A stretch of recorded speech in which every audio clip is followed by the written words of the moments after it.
Evangelho segundo Mateus, capítulo 11, versículo 14. Quando você vier aqui, procure sempre trazer o Evangelho com você, para aprender.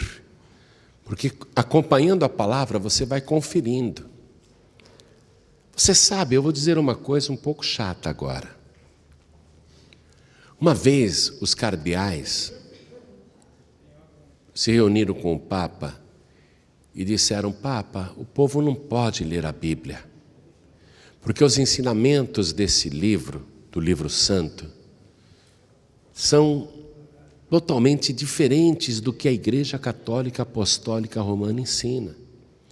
Se o povo ficar lendo essa Bíblia, nós vamos cair em descrédito. Aí eles fizeram aquela reunião e decidiram que nas igrejas católicas eles iriam colocar folhetinhos com passagens bíblicas selecionadas, e disseram ao Papa: vamos selecionar apenas alguns trechos e dar para o povo ler, não toda a Bíblia. Tanto que esse costume permanece até hoje na Igreja Católica. Você vai lá, tem um folhetinho com a passagem selecionada do que o padre vai ler e do que o povo vai ler. Porque se a pessoa começar a ler este livro, ela vai conhecer a verdade. Jesus disse: conhecereis a verdade, e a verdade vos libertará. Sempre que você vier aqui na igreja, traga este livro, amém? Os padres, na época do meu avô, que foi pastor, eles espalhavam que quem lia esse livro ficava louco, para o povo ter medo de ler a Bíblia. Naquela época, meu avô me contava, eles queimavam Bíblias em praça pública.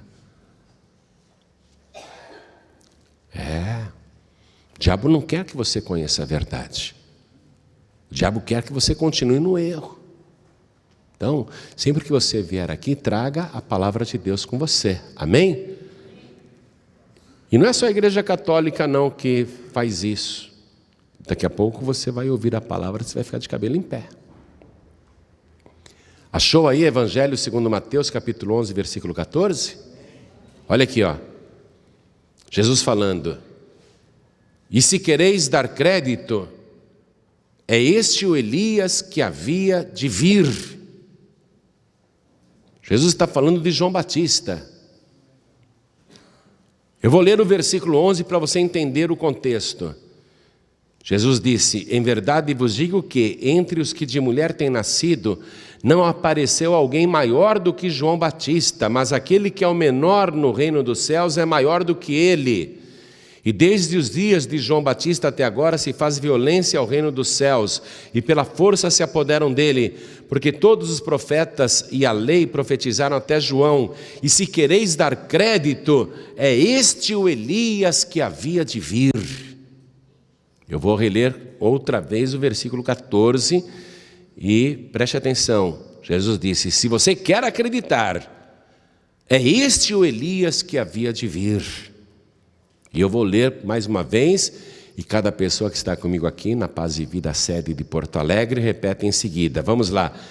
E se quereis dar crédito, bem alto, e se quereis dar crédito, é este o Elias que havia de vir. Amém? Você crê na palavra de Deus? Você crê em Jesus Cristo? Você crê nesta palavra? Então vamos desocupar as nossas mãos e dar a melhor salva de palmas que esta igreja de Porto Alegre já deu para a palavra de Deus. Isso, aplaude mais ainda. Enquanto você aplaude, abra tua boca e diga: glória ao teu nome, Senhor. Isso, diga bem alto: glória, glória, glória, glória ao teu nome. Vai aplaudindo e glorificando. Pai querido e Deus amado, a tua palavra vai ser pregada agora. Este povo não veio aqui para ouvir um homem falar, e ninguém ligou o rádio para escutar um homem falar. Todos querem ouvir a tua palavra.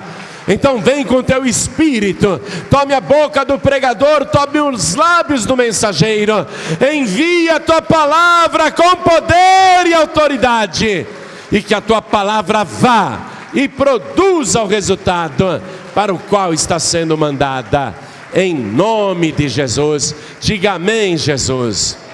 Poder se assentar, por favor. Eu escolhi esta passagem para ler para você, porque eu tenho aqui nas mãos um exemplar do livro O Evangelho segundo o Espiritismo, de Allan Kardec. Este Evangelho segundo o Espiritismo, que foi codificado por Allan Kardec, tem como doutrina básica a reencarnação. Eles não creem na ressurreição do corpo. Esse Evangelho de Allan Kardec diz, com todas as letras, que é impossível um corpo ressuscitar, porque os elementos já se decompuseram e estão misturados na natureza. E diz que o único jeito da pessoa viver é reencarnar, e que esse é o ciclo.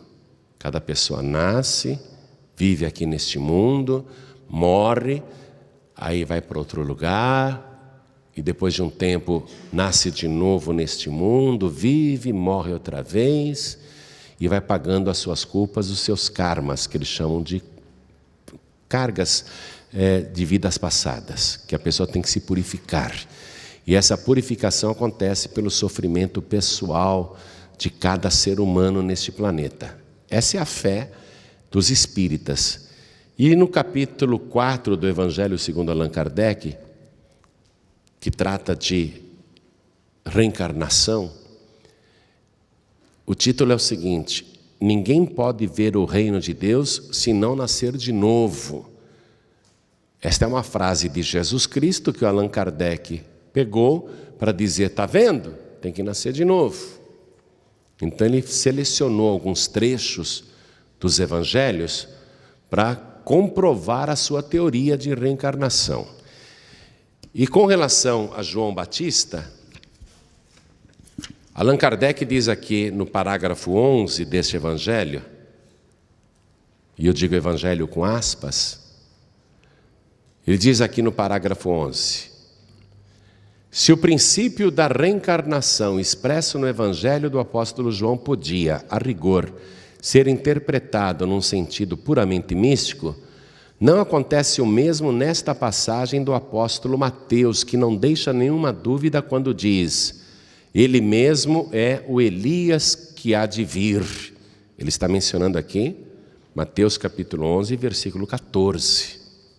Ele está pegando essa frase isolada de Jesus para dizer que, se no Evangelho de João pode se interpretar como algo místico o novo nascimento, aqui nesta passagem ele diz que não, que aqui é direto, que não há nenhuma dúvida quando diz: ele mesmo é o Elias que há de vir. Aí Kardec comenta: aqui não há nem sentido figurado, nem símbolos, é uma afirmação positiva. Desde o tempo de João Batista até o presente, o reino dos céus é tomado pela violência. Ele diz aqui o seguinte, que João, na verdade, era Elias reencarnado. Deixa eu ler o parágrafo inteiro aqui. Que significam estas palavras, uma vez que João Batista ainda vivia naquela época? Jesus as explica dizendo: se quereis entender o que digo, ele mesmo é o Elias que há de vir. Portanto, João, não sendo outro senão Elias, Jesus se refere ao tempo em que João vivia sob o nome de Elias. Kardec então diz que João Batista, segundo Jesus, era Elias. Kardec pega esta passagem do Evangelho para dizer: e João Batista era o nome que Elias usava quando vivia aqui na terra, no corpo de João Batista. E ele usa isso para dizer, está vendo? Jesus está confirmando, as pessoas reencarnam. João Batista era um nome que Elias usava no tempo de Cristo. Então as pessoas ouvem isto e acabam acreditando em reencarnação. Mas para a gente saber se Kardec está certo ou errado, nós precisamos ler a palavra de Deus, porque Jesus disse: conhecereis a verdade e a verdade vos libertará. A gente tem que pesquisar, não pode acreditar por alguns trechinhos que alguém pegou para fazer uma afirmação. Ele está dizendo que isso é uma afirmação positiva, não é? Ele desprezou todo o contexto da palavra de Deus e foi direto na frase dizendo: está vendo? João Batista era Elias reencarnado. E as pessoas acreditam em reencarnação. Mas quem que foi Elias então? Quem foi Elias? Elias foi um profeta hebreu que viveu por volta do ano 832 a.C. Na época em que Elias viveu, a nação de Israel havia se desviado totalmente da fé ordenada por Deus.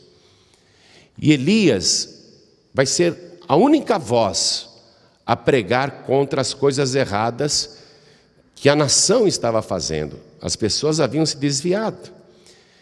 E Elias percebeu que em quase todo Israel, por causa da influência do rei Acabe e da rainha Jezabel, o povo estava se dedicando ao ocultismo, à feitiçaria e muitas outras práticas da magia negra. Quero que você vá comigo no livro de Deuteronômio, capítulo 18, versículo 10. Elias está pregando a palavra de Deus, porque o povo se desviou e está fazendo muitas coisas erradas agora, e eles estão totalmente fora da palavra de Deus. Olha o que eles estavam fazendo naquela época. Acompanhe comigo, por favor. Deuteronômio, capítulo 18, versículo 10. Diz assim: entre ti não se achará quem faça passar pelo fogo o seu filho ou a sua filha. Na época de Elias, tinha sacrifícios humanos. Crianças eram queimadas a deuses estranhos. Entre ti não se achará nem adivinhador, nem prognosticador, nem agoureiro, nem feiticeiro, nem encantador de encantamentos, nem quem consulte um espírito adivinhante, nem mágico, nem quem consulte os mortos, pois todo aquele que faz tal coisa é abominação ao Senhor, e por estas abominações o Senhor teu Deus as lança fora de diante de ti. Perfeito serás como o Senhor teu Deus, porque estas nações que hás de possuir ouvem os prognosticadores e os adivinhadores, porém a ti o Senhor teu Deus não permitiu tal coisa. Na época de Elias, feitiçaria, consulta aos mortos, consulta a espíritos adivinhantes, pessoas que previam o futuro, prognosticadores, adivinhadores, feitiçarias, sacrifícios humanos, magias negras, enfim, todo esse tipo de coisa estava acontecendo em Israel. E Elias vai então sozinho e desafia o rei Acabe, ele desafia a rainha Jezabel, ele desafia os falsos profetas e ele desafia o povo de Israel. E ele diz: vamos ver quem é Deus de verdade. Se o Deus que eles servem aí, esses vários deuses, ou se o Senhor é Deus ou não. E o nome Elias quer dizer o Senhor é Deus. O nome Elias quer dizer o Senhor é Deus. Então Elias, ele surge como profeta para enfrentar o ocultismo, a magia negra, o espiritismo e pregar contra isso. E a prova de que realmente Deus está com ele é que ele ora e fogo desce do céu e consome o holocausto, como prova de que realmente Elias está com a verdade, o verdadeiro Deus está com ele. E quando o povo viu fogo descer do céu através da oração de Elias, todo o povo caiu de joelhos, colocou o rosto sobre a terra, e o povo dizia: só o Senhor é Deus, só o Senhor é Deus, que na verdade é a tradução do nome de Elias. Então, quem foi Elias? Um restaurador da fé. Quem foi Elias? A única voz que pregava a verdade. Quem foi Elias? O homem que enfrentou os poderes políticos e militares e também o ocultismo para revelar a verdadeira fé, o verdadeiro Deus ao povo. Só o Senhor é Deus. Aí, depois que Elias orou e desceu fogo do céu, ele se retira. E Deus revela para ele que vai levá-lo embora.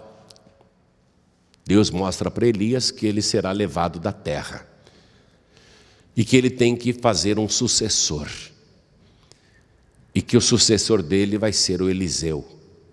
Então Elias encontra esse moço chamado Eliseu, coloca a capa sobre ele, e Eliseu deixa o seu trabalho, deixa tudo e passa a seguir Elias como discípulo e começa a aprender.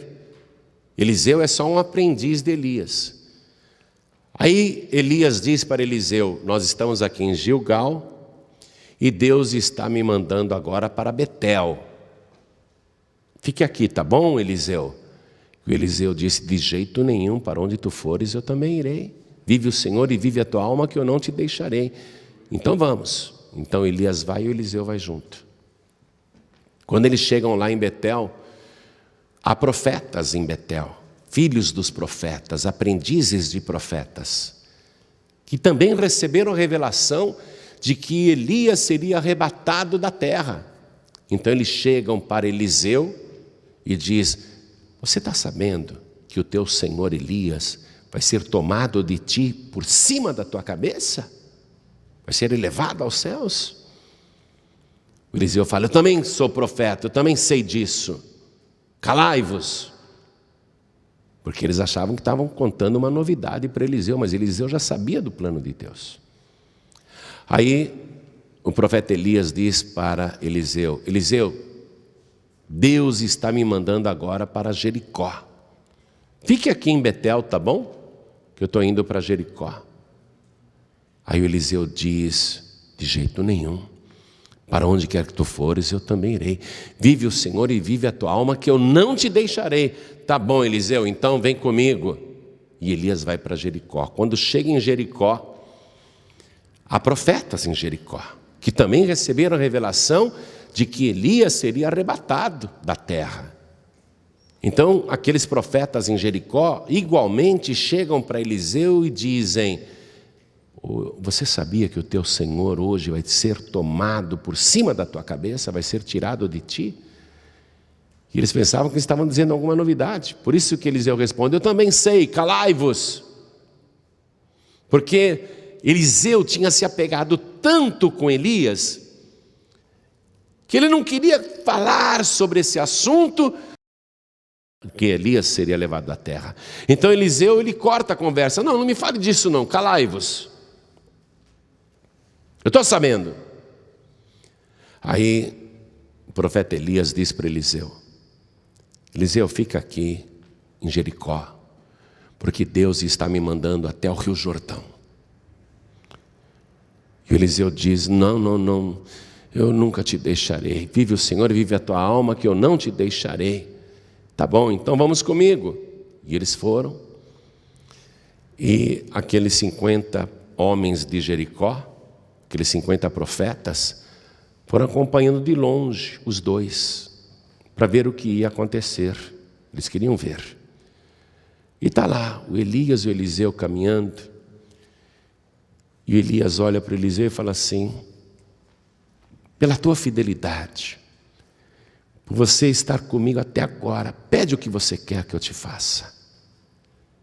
E Eliseu diz: eu quero porção dobrada do teu espírito.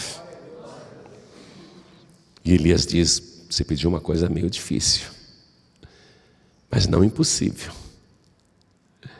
Dura coisa me pediste, mas se você me vir, quando eu for tomado de ti, se você não perder esse momento, se você for testemunha desse momento, então será feito do jeito que você pediu. Mas se você não me vir quando eu for tomado de ti, então não se fará como tu pediste. Foi aí que o Eliseu grudou mesmo em Elias, né? Não queria largar de jeito nenhum. E eles estão indo na direção do Rio Jordão, e tem 50 profetas seguindo assim meio de longe, acompanhando. Quando Elias chega na frente do Rio Jordão, ele não tem barco para atravessar, ele não tem uma ponte, ele precisa passar para o outro lado. O Elias não tem dúvida, ele tira a capa dele do ombro, toca na água do Rio Jordão, e aqui forma uma parede, e a água fica estancada, como se tivesse uma barragem invisível, e a água é interrompida, e a água daqui escorre e vai embora, o chão fica seco, e o Elias passa. Passa e o Eliseu está junto, admirado, vendo que o rio Jordão se dividiu para o profeta Elias passar em seco. Os 50 ficaram do lado de cá, não tiveram coragem de atravessar, não, ficaram olhando só de longe. Aí ele chegou do outro lado do rio, junto com Eliseu. De repente, surge, do nada, diz a palavra, uma carruagem com cavalos de fogo, carros de fogo, com cavalos de fogo. Surge do nada e pega o Elias, e tem um rodamuinho junto. E no meio daquele rodamuinho, como se fosse um ciclone, o Elias sobe, vai subindo. E o Eliseu fica apavorado. É o momento da separação. Ele não queria aquilo. Ele queria que Elias ficasse, mas Elias está indo embora. O Eliseu fica apavorado. Aí o Elias, de lá de cima, solta a capa de uso pessoal, ele solta. E a capa cai assim perto de Eliseu. Eliseu só tem aquela lembrança agora do Elias, porque o Elias desapareceu. O Elias desapareceu, não tem mais carruagem, não tem mais rodamuinho, não tem mais nada, sumiu, desapareceu. O Eliseu só tem a capa agora, ele pega aquela capa, é tudo que restou do seu amigo, da pessoa que ele tinha como pai na fé. Ele pega aquela capa e ele começa a chorar e ele diz: meu Deus, carros de Israel e seus cavaleiros. Aí ele chega ali e o rio Jordão já tinha voltado ao normal. As águas já estavam correndo normalmente. Eliseu pega a capa de Elias e diz assim: aonde está o Senhor Deus de Elias? E ele toca as águas do Jordão com a mesma capa e o milagre se repete. Uma barragem invisível surge do nada e estanca as águas do rio Jordão, e as águas daqui correm em direção ao Mar Morto, o chão fica seco, e Eliseu atravessa o rio Jordão em seco. Quando ele chega do lado de cá, aqueles 50 profetas de Jericó, que estavam acompanhando tudo de longe, e que foram testemunhas também do arrebatamento de Elias, aqueles 50 profetas dizem uma coisa: quando eles veem que Eliseu tocou as águas com a capa e as águas se dividiram, eles têm uma ideia, uma falsa ideia. Eu quero que você vá comigo então no segundo livro de Reis, capítulo 2.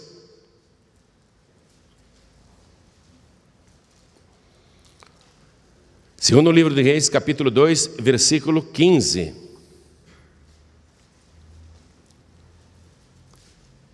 Vendo-o, pois, os filhos dos profetas que estavam defronte em Jericó, disseram: o espírito de Elias repousa sobre Eliseu. E vieram-lhe ao encontro e se prostraram diante dele em terra.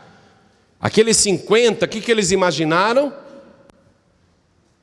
Que o espírito de Elias estava incorporado em Eliseu. Por isso que Eliseu fez o milagre igual de Elias, de abrir o rio Jordão. E eles se prostraram diante de Eliseu, dizendo: o espírito de Elias repousa agora sobre ele. Esse foi o entendimento daqueles 50 profetas. Eles estavam enganados, porque eles achavam que Elias tinha morrido. Então eles dizem para Eliseu: permita-nos fazer uma busca por toda parte aí, porque pode ser que o Espírito de Deus jogou o profeta Elias de lá de cima do rodamuinho e ele esteja caído entre as pedras, entre as montanhas ou nos vales. Vamos procurar, somos 50 homens. Permita-nos procurar o cadáver de Elias. E o Eliseu falou: não permito.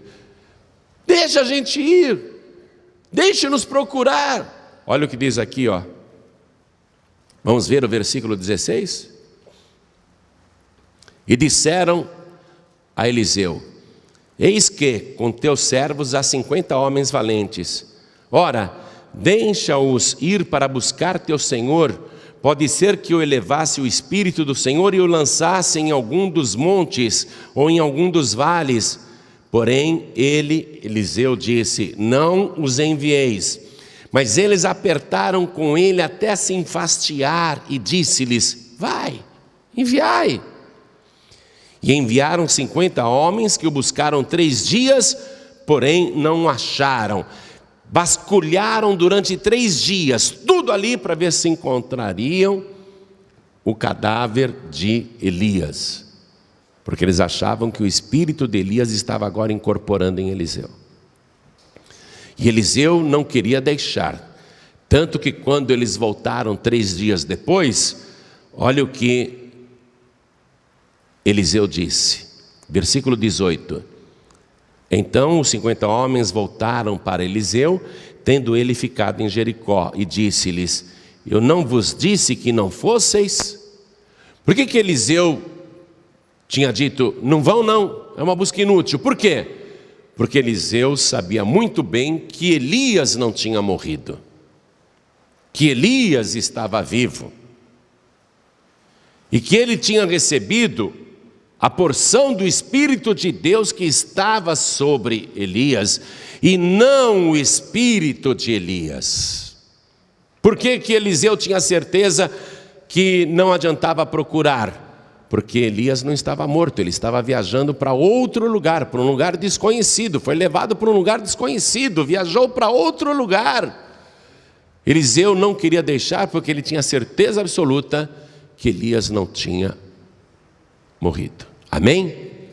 E aqui está o primeiro problema para Allan Kardec responder, que ele não respondeu e pulou essa parte e ignorou totalmente.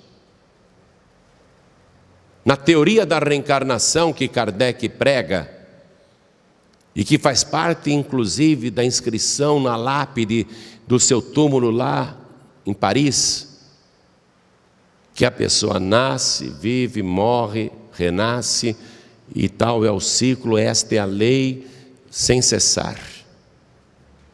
Segundo a teoria do Allan Kardec, a pessoa que vive aqui é uma reencarnação. Segundo Allan Kardec, todos vocês são reencarnações de vidas passadas. É isso que ele ensina. E se ele está ensinando aqui, conforme eu li para você, ele afirma que João Batista era um nome que Elias usava quando reencarnou no tempo de Cristo. Ele diz isso aqui. Como que João Batista poderia ser Elias reencarnado se Elias não morreu? Como? Elias não morreu. Quando Jesus disse para os discípulos: nunca nasceu ninguém maior do que João Batista, nunca, dos nascidos de mulher, até hoje Jesus disse, dos nascidos de mulher até hoje, nunca nasceu ninguém maior do que João Batista. Por quê? Porque João Batista não é a reencarnação de Elias. Elias viveu 873 antes de Cristo. Então, dos nascidos de mulher, incluindo-se o Elias do ano 873 antes de Cristo, de todos os que já nasceram de mulher neste planeta, disse Jesus, nunca houve ninguém maior do que João Batista. Nem o Elias era maior do que João Batista. Os discípulos perguntaram para Jesus no Monte da Transfiguração: por que os escribas dizem que Elias tinha que vir primeiro do que o Messias? Jesus disse: na verdade, ele já veio. E se quereis dar crédito, João Batista é o Elias que havia de vir. O que Jesus estava dizendo nesse momento? Que João Batista era uma reencarnação do Elias? Não. O João Batista, ele veio no espírito de Elias, na mesma unção de Elias. Se você comparar a vida de João Batista e a vida de Elias, você vai ver que o ministério é muito parecido, ministério idêntico. Olha só, Elias era a única voz enfrentando a apostasia, a falsa fé. João Batista é a única voz pregando no meio do deserto. Para você ter uma ideia, João Batista trata até os escribas e fariseus, que se autoconsideravam os mais certos da época. João Batista tratava os escribas e fariseus como se fossem pagãos. João Batista pregava como Elias pregava, a verdade. A voz era apenas aquela voz contra o erro. O que Elias anunciava na época dele? Que só o Senhor é Deus. O que João Batista está anunciando? Que só Jesus é Deus. É semelhança de ministério. O que Elias fez na época dele? Orou e desceu fogo do céu. O que João Batista está fazendo e falando, pregando?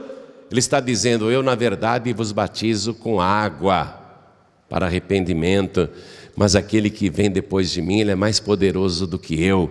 Ele vos batizará com Espírito Santo e com fogo. Só ele tem fogo do céu. Você está entendendo a semelhança? Na verdade, João Batista, ele tem o ministério de Elias. E João Batista não é uma reencarnação do Elias. A segunda parte desta mensagem eu vou pregar hoje à noite, tá? A segunda parte, porque eu vou falar sobre João Batista. Quero que você volte para pegar o restante da mensagem. Quero que você aprenda agora o restante, a conclusão disso tudo. Você não pode perder esta mensagem que será feita à noite, logo mais aqui mesmo em Porto Alegre. Mas eu quero, antes de finalizar esta mensagem, eu quero o testemunho do próprio João Batista. Quero o testemunho de João Batista agora. Porque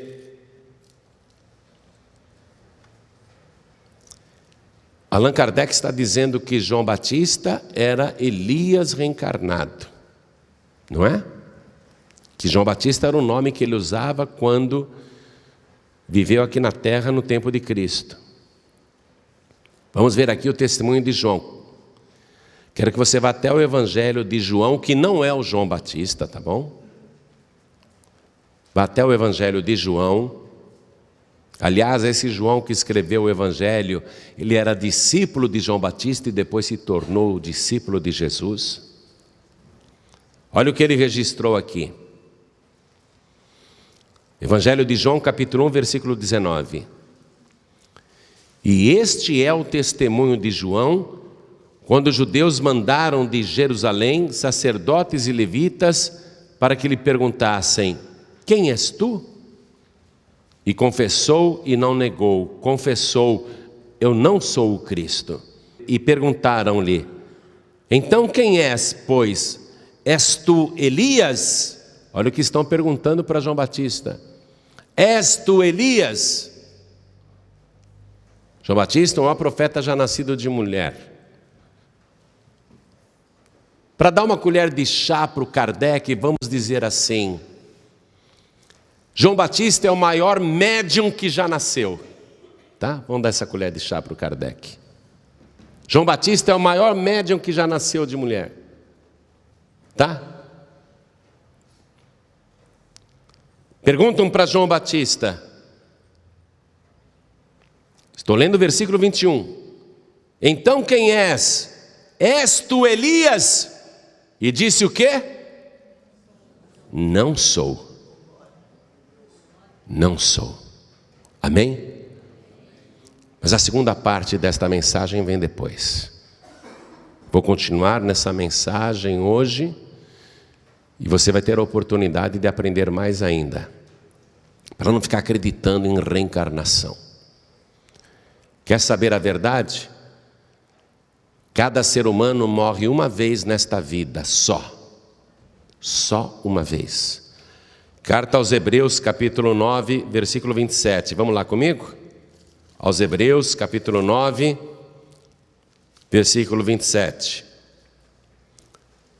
E como aos homens está ordenado morrerem uma vez, vindo depois disso o juízo.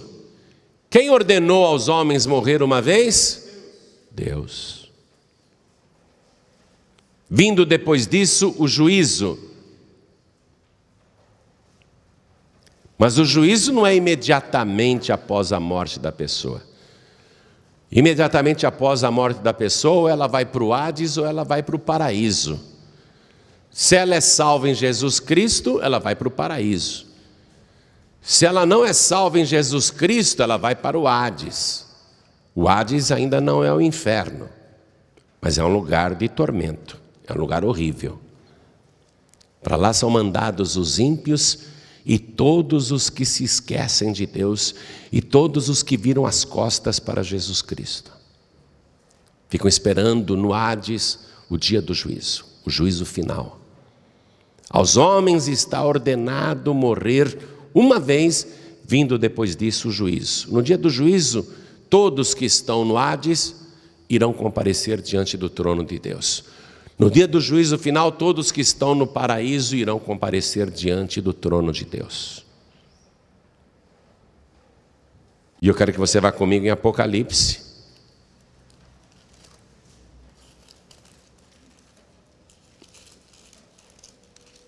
Capítulo 20. Versículo 11. É uma visão que um dia você vai ver pessoalmente. Por enquanto aqui é só uma descrição que Jesus disse para João, o apóstolo. Registra tudo o que eu estou te mostrando, que eu estou te revelando. A palavra grega Apocalipse quer dizer revelação. Jesus disse para João, o apóstolo, tudo que eu estou te revelando, escreve. Isso aqui é uma revelação, ó, como vai ser o juízo final. Um dia você vai ver isso pessoalmente. Aliás, todos verão. Os que estiverem no Hades e os que estiverem no paraíso verão isso. Todos verão. E vi um grande trono branco e o que estava sentado sobre ele, de cuja presença fugiu a terra e o céu, e não se achou lugar para eles. E vi os mortos, grandes e pequenos, que estavam diante do trono, e abriram-se os livros. E vi os mortos. Se uma pessoa reencarnasse várias vezes nesta vida, com que corpo que ela vai aparecer no dia do juízo? Porque eles dizem que um dia a pessoa vem como homem, em outra encarnação vem como mulher, em outra encarnação vem como mulher de novo, em outra encarnação vem como homem, em outra encarnação vem como homem outra vez, outra encarnação vem como mulher. E eles explicam, né, que os gays são espíritos que encarnaram muitas vezes em corpo de mulher e agora não se acostumam no corpo de um homem. É isso que eles explicam, né? Se uma pessoa reencarna tantas vezes assim, com corpos diferentes, e morre, com que corpo que ela vai aparecer no dia do juízo final, se numa geração veio como homem, noutra geração veio como mulher? Com que corpo que vai aparecer lá no dia do juízo? Olha a confusão que Allan Kardec faz. A menos que Allan Kardec esteja certo, Jesus esteja errado, não é? O Apocalipse esteja errado, Deus esteja errado, Deuteronômio 18:10 que diz que é proibido consultar mortos e espíritos adivinhantes, então a Bíblia toda está errada, só Allan Kardec está certo. Aqui, ó, e vi os mortos. E vi os mortos. Se você já teve algum parente que morreu, teu avô, por exemplo, Você vai ver exatamente o teu avô ali. Você não vai ver ele em outro corpo. Será possível reconhecer pessoas da nossa família. E vi os mortos. Pessoas que morreram, que viveram aqui na terra e morreram uma vez. E vi os mortos, grandes e pequenos, que estavam diante do trono, e abriram-se os livros. E abriu-se outro livro, que é o da vida, e os mortos foram julgados pelas coisas que estavam escritas nos livros, segundo as suas obras. E deu o mar os mortos que nele havia, e a morte e o inferno deram os mortos que neles havia, e foram julgados cada um segundo as suas obras. E a morte e o inferno foram lançados no lago de fogo. Esta é o quê? A segunda morte. Pessoas que nasceram aqui neste mundo e morreram uma vez neste mundo, muitos não morrerão mais. E pessoas que nasceram neste mundo, viveram uma vez neste mundo e morreram uma vez neste mundo, serão ressuscitados no dia do juízo, e muitos terão a segunda morte. Ou seja, uma parte da humanidade vai morrer uma vez só, e outra parte da humanidade vai morrer duas vezes. Kardec está errado, ninguém morre várias vezes. O máximo que poderá acontecer é uma parte da humanidade morrer duas vezes. E aqui está explicando. Versículo 14. E a morte e o inferno foram lançados no lago de fogo. Esta é a segunda morte. E aquele que não foi achado escrito no livro da vida foi lançado no lago de fogo. Esta é a segunda morte. A segunda morte para quem é? É para aqueles cujos nomes não estão escritos no livro da vida. Se o nome não for achado no livro da vida, então esta pessoa vai sofrer o dano da segunda morte.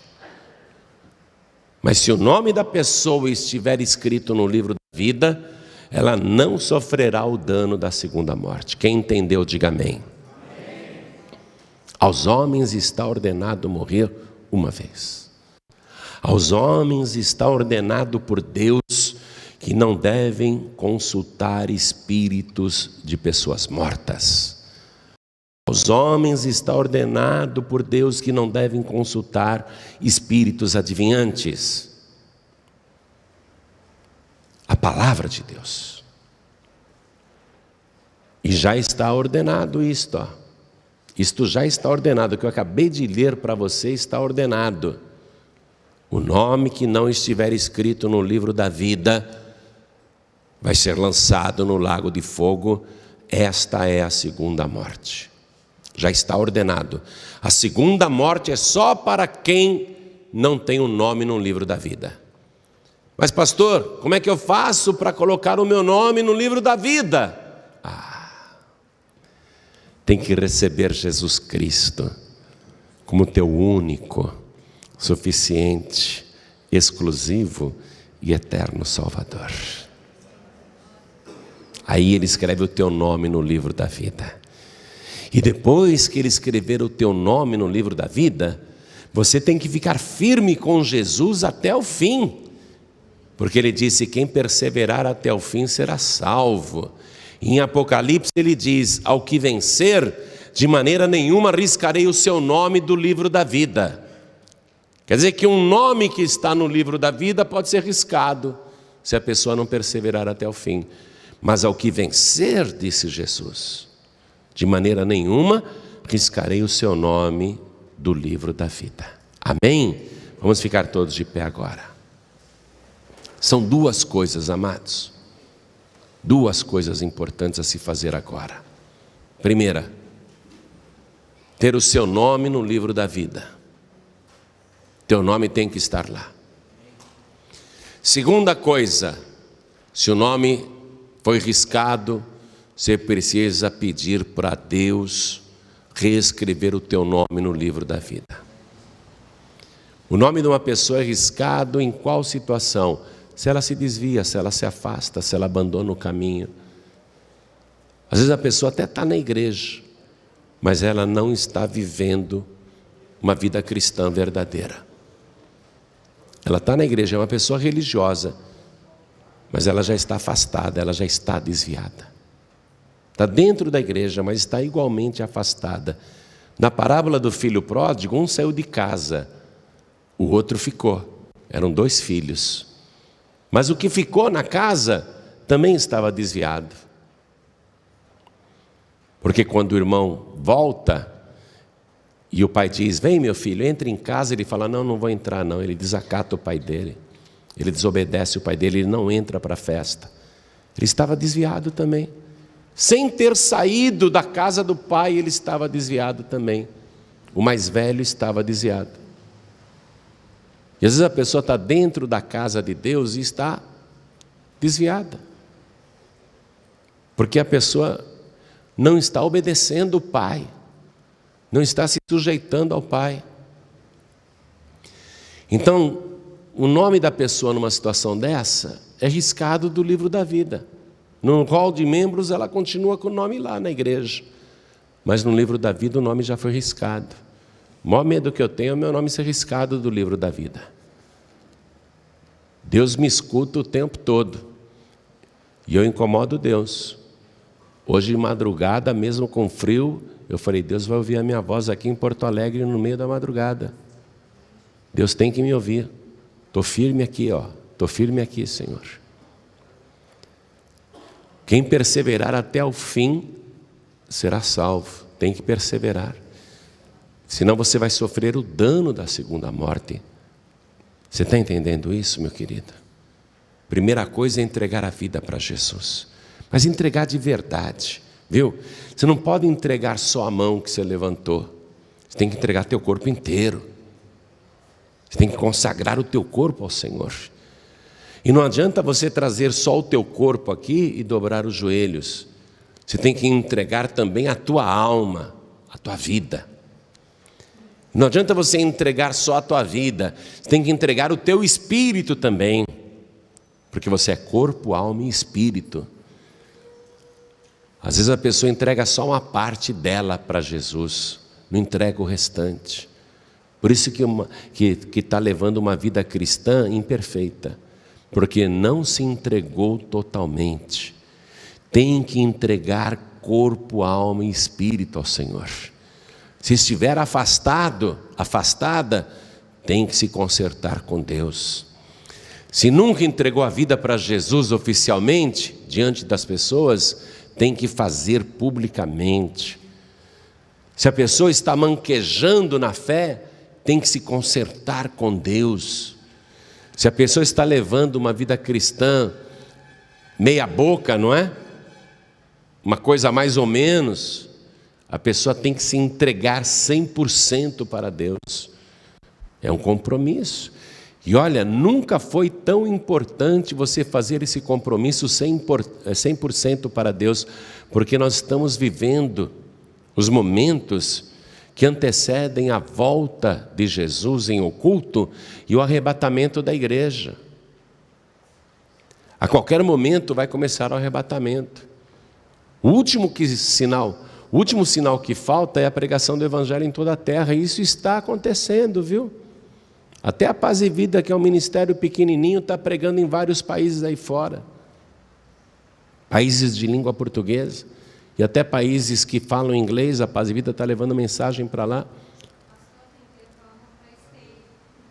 Então, esse ministério de pregação da palavra está se cumprindo em toda a terra. Jesus disse: e esse evangelho do reino será pregado em todo o mundo em testemunho a todas as gentes, e então virá o fim. Essa é a hora de você colocar a tua vida no altar. De você falar: a partir de agora eu vou ter um compromisso muito sério com Deus. Eu não posso ficar para trás no arrebatamento, eu não posso ser largado aqui para a grande tribulação, eu não posso ficar nesse planeta depois que Jesus arrebatar a igreja.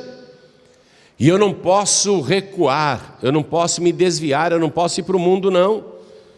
E a pessoa que já está no caminho, ela tem que dizer: agora mais do que nunca, eu tenho que me apegar com Deus, porque a hora está chegando, o momento está próximo.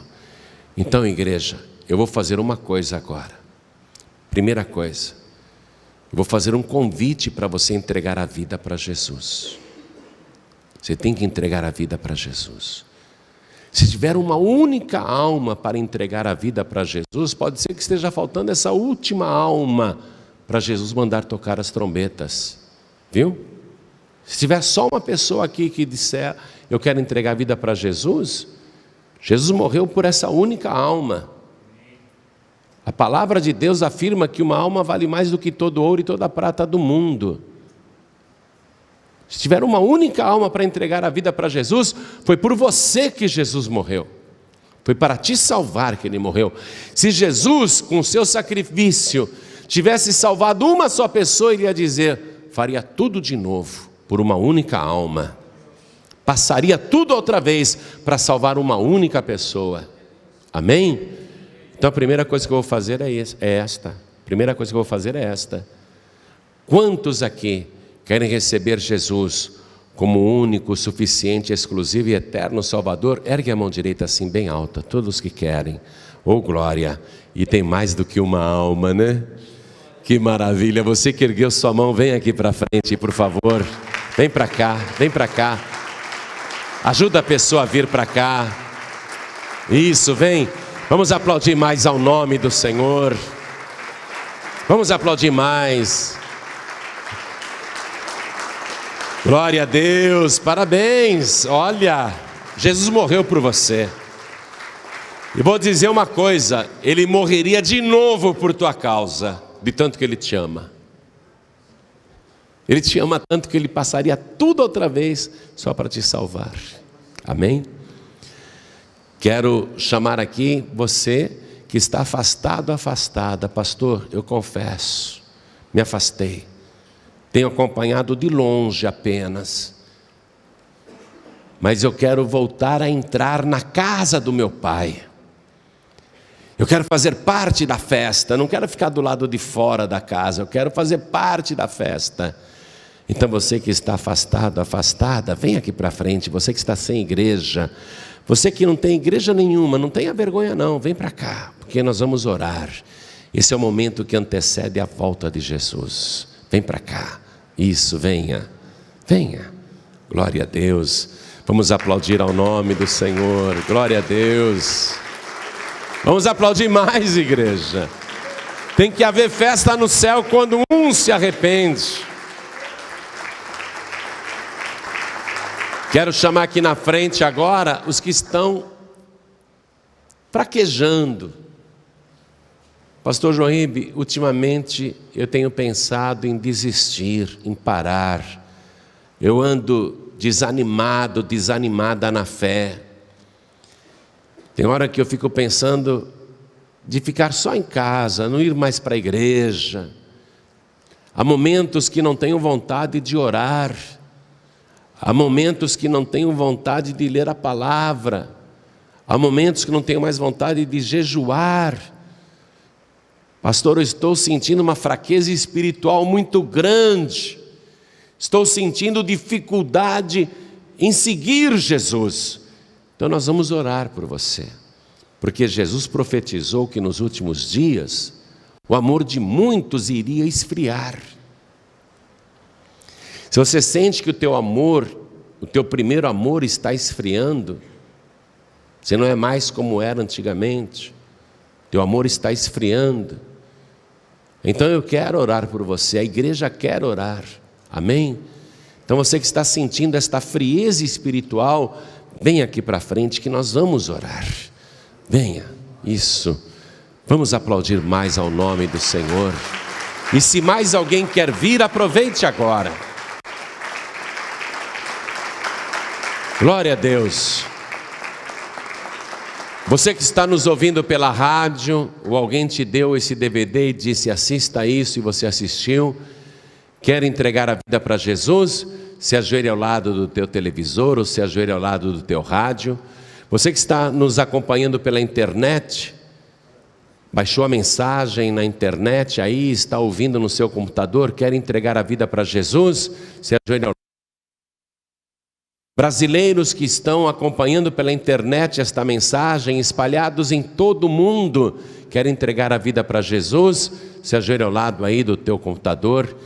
Portugueses, pessoas que moram também na Ilha da Madeira, pessoas que moram em Lisboa, em Portugal, em Lesíria, você que mora aí em Cabo Verde, você que mora em Moçambique, você que mora na Guiana Francesa, no Uruguai, na Argentina, no Paraguai, quer entregar a vida para Jesus? Está ouvindo esta mensagem à distância? Se ajoelhe aonde você estiver. Pessoas que estão nos presídios, nas cadeias, ouvindo esta mensagem, quer entregar a vida para Jesus? Se ajoelhe ao lado do teu rádio. Pessoas que estão ouvindo nos hospitais, em casas ou nos locais de trabalho, onde você estiver, procure se ajoelhar agora. Você que está dirigindo, quer entregar a vida para Jesus, não precisa parar o veículo, diminua a velocidade, coloque a mão direita sobre o teu coração, porque nós vamos orar e vou convidar cada pessoa que está comigo aqui na sede da Paz e Vida de Porto Alegre para dobrar os joelhos comigo. Dobre os joelhos. Ore assim comigo, coloque a mão direita sobre o teu coração. Pastor Jean Vilela, vem aqui do meu lado, minha filha. Ore assim comigo, meu Deus e meu Pai.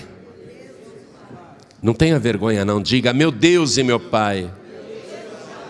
Eu sei que o Senhor ordenou para que cada ser humano morresse uma vez só, seguindo depois disso o juízo. Quando chegar a minha hora, eu não quero ir para o Hades, eu quero entrar no mesmo dia no paraíso. E para isto, eu declaro que o Senhor Jesus é o meu único, suficiente, exclusivo e eterno Salvador. Meu Deus da glória, eu preciso que o meu nome esteja escrito no livro da vida e que nunca mais o meu nome ali seja arriscado. Me ajude, meu Deus, a perseverar até o fim e a vencer, porque eu sei que desta maneira eu serei salvo.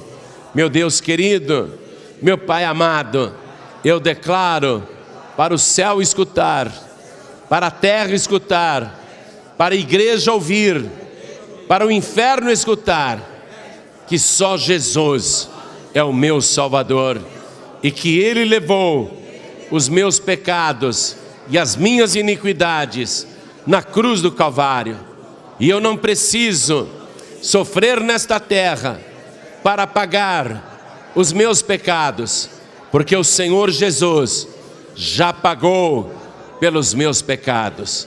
Meu Deus querido, confirma agora no meu coração a alegria da minha salvação por Jesus Cristo, o meu único, suficiente, exclusivo e eterno Salvador, para todos sempre. Amém.